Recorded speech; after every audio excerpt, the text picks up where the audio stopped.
Ang China ay isang makapangyarihan at maimpluwensyang bansa sa Asya. Hindi nalingid sa kaalaman ng lahat na kilala itong may kinagagalitan ng ibang bansa dahil may alitan sila tungkol sa ekonomiya at sa pagiging bully ay palagi itong laman ng usapin ukol sa pangaagaw ng teritoryo kahit sila na ang ikalawa sa pinakamalaking bansa sa Asya. Gayunpaman, marami ring bansa ang kasundo at kaalyado nila.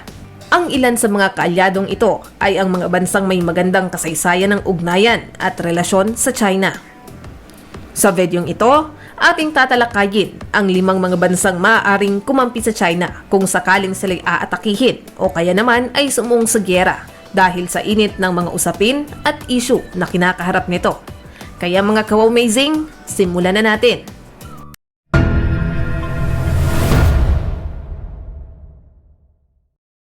Number 5. Cuba. Ang Cuba at ang China ay mayroon ng matagal na ugnayan mula pa noong 1960 nang itinatag ng dalawang bansa ang kanilang diplomatikong relasyon.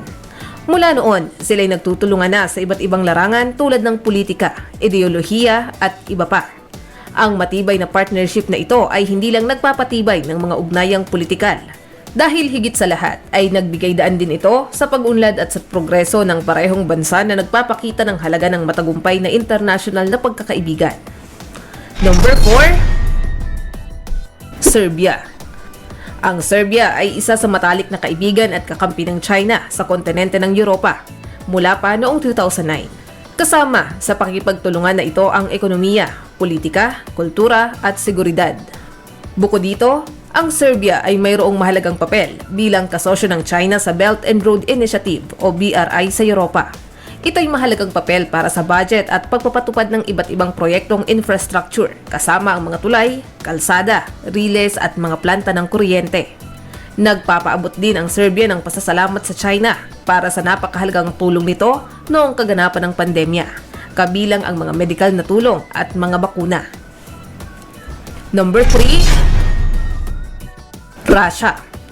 Ang China at Russia ay may matagal ng ugnayan at relasyon na pwedeng sabihing sila'y may kaugnayan sa iba't ibang konteksto.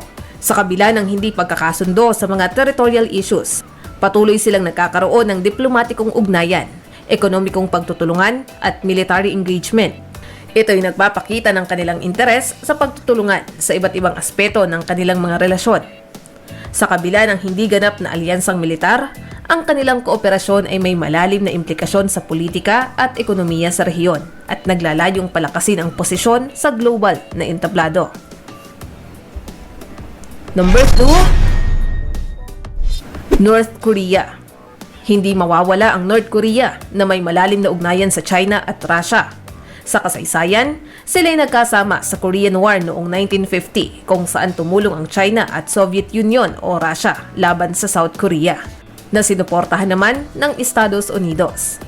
Ito'y nagpapakita ng kanilang matagal at matibay nilang koneksyon. Ang ugnayan ng North Korea sa kanilang mga kaalyado ay isa sa mga nakaka-impluwensya sa international na larangan. Number 1. Pakistan. Ang unang bansa sa listahan ay ang Pakistan. Sila'y matagal ng kaalyado o kaibigan sa lahat ng oras. Matagal na silang may ugnayang diplomatiko sa China mula pa noong 1950. Ang dalawang bansa ay may malalim na kasaysayang kooperasyon, lalo na sa aspeto ng depensa, infrastruktura, enerhiya at kalakalan. Bukod dito, ang Pakistan ay sumusuporta sa China sa kanilang mga posisyon sa mga usapin tulad ng Taiwan, Hong Kong at matinding tensyon sa South China Sea. Bilang kabayaran, ang China ay naglalaan ng malaking tulong ekonomiko sa militar ng Pakistan na nagpapalakas sa kanilang ekonomiya at depensa. Ang tensyon at hidwaan sa pagitan ng Pakistan at India ay patuloy na mainit, kaya patuloy ang suporta ng China sa Pakistan.